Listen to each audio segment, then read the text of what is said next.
Welcome back to the Wandering Star Farmhouse. We have been participating in the Three Rivers Pantry Challenge for the last 2 months, where we have been trying to cook and eat primarily from our pantry to eat up all the delicious homegrown food that we have produced on our homestead this last year, and also use up and rotate some of our just general pantry stores. This night I was making not really a shepherd's pie, not a cottage pie because there was no meat in it, but it had a nice homemade chicken broth, which adds enough of that meaty flavor that it can just be a vegetable pie and nobody complains. I'll admit I was a little bit discouraged at the end of January and the end of my pantry challenge in January, because I went over my expenses for the month of January and I did not actually save that much money on my grocery bill. I don't ever separate out my grocery from my household goods. I just lump that all together. But frankly, with the inflation prices on the foods that I did buy, the cost of inflation of everything else, all the household goods that I did purchase, I didn't see my cost go down that much for the month of January. And that was pretty discouraging. So I lost a little bit of my fire for the pantry challenge. I didn't stop doing the pantry challenge. I actually buckled down on the pantry challenge, but I lost my desire to keep filming every meal every day.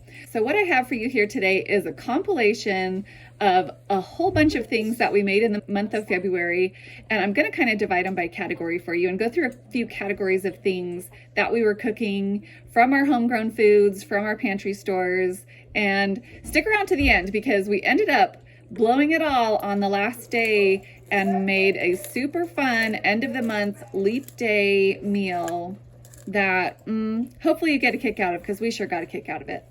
I did use up the last of my homegrown onions. I'm so excited. I have started my onion seeds for my garden this summer, but I have begun purchasing onions from the store. Then I have some frozen vegetables and some green beans that are from my garden 2 summers ago. And I just topped that all with some mashed potatoes that are instant mashed potatoes from the pantry. Toasted the top to make a delicious cottage pie. One of the things I was trying to do a lot to save money with the pantry challenge is making a lot of breads and snacks from the pantry. So I did continue to cook breads from the pantry. I did continue to make sourdough loaves, sourdough sandwich breads. And also we have this recipe for kind of Subway style bread that we like to do as well.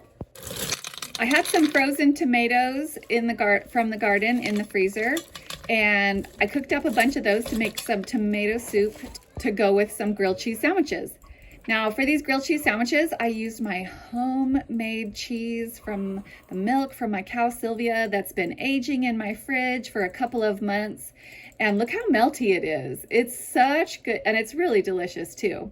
So that's a really exciting thing to be doing and eating right now, even though we have gotten rid of our cow for now. Some other tomatoes that we had, Jeremy had preserved these ones. He kind of roasted these cherry tomatoes and then packed them in olive oil, and they've been sitting in the back of the fridge for a few months. And I went ahead and took those and cooked them up with some ricotta cheese to just make this really kind of creamy, cheesy, delicious tomato pasta. We grew a whole bunch of butternut squash, and so this is kind of a recipe that we've been doing just for years since Jeremy and I were first married, when we used to try and eat really fancy. But I decided that one way that I think that I would use these a lot more is to just kind of roast and puree some of this butternut squash to use it in baked goods and other things like that. I sliced them up and removed the seeds and roasted them in a hot oven, and then pureed them and packed them in little containers to put in the freezer. One thing that I have used some of that puree for is to make homemade macaroni and cheese with this kind of cheater sauce that is, I did it with the rest of the ricotta cheese that I used the other day, and it makes a really orange sauce, and it's full of vegetables instead of just full of cheese. Now, we didn't eat it all the first day, and so the second day I packed the rest of it into this, added some more cheese on top, and baked it. And so it kind of turned into 2 meals. But like I say, we like eating that butternut squash, and these ones were actually homegrown pumpkin, making muffins out of them, homegrown whole wheat pumpkin muffins. We have a lot of dried beans in our storage, so we're using some of this pork broth that I made when I was roasting the bones from our first pig and cooking the beans in that. I made some homemade cornbread to go along with it, and that is a really just hearty feeling meal and super tasty. Okay, I'll just be real and show you that one night Jeremy made himself stuffing for dinner. I don't think I was there that night. We got our second pig back from the butcher, and so I'll make a video here soon to show you everything that we got from that. But one of the first things that we ate from it was one of these really nice hams that they made.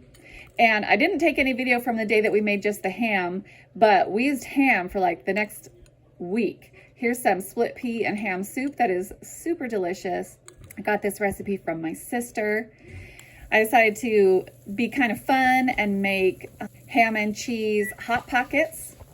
We apparently had cheese coming out all over the place, but they were super delicious. The kids loved them. One of the things I like to make with ham is these creamed peas and new potatoes. And then another day I made kind of almost a similar thing, but just with noodles and a cream sauce and peas and ham and cheese on top, and baked that as a casserole in the oven. Just using up all that delicious ham. Also, Jeremy made us pork bowls for dinner one night. I need to get some Napa cabbage growing in my garden. And then we tried some of the bacon and made this baked potato soup that was super delicious. This night I made some curry, and both the can of coconut milk and the curry paste were from the year 2022. So cleaning out the pantry, and we didn't die. We did make some fun things this month too. Here we used some homemade bread that I made one time. Had kind of gotten dried out, and Jeremy made some bread pudding for us and sprinkled a little crumble topping on top, and that was super delicious. I had that for breakfast one day. We made brownies one time. Jeremy made us cinnamon rolls again. He's good to keep around.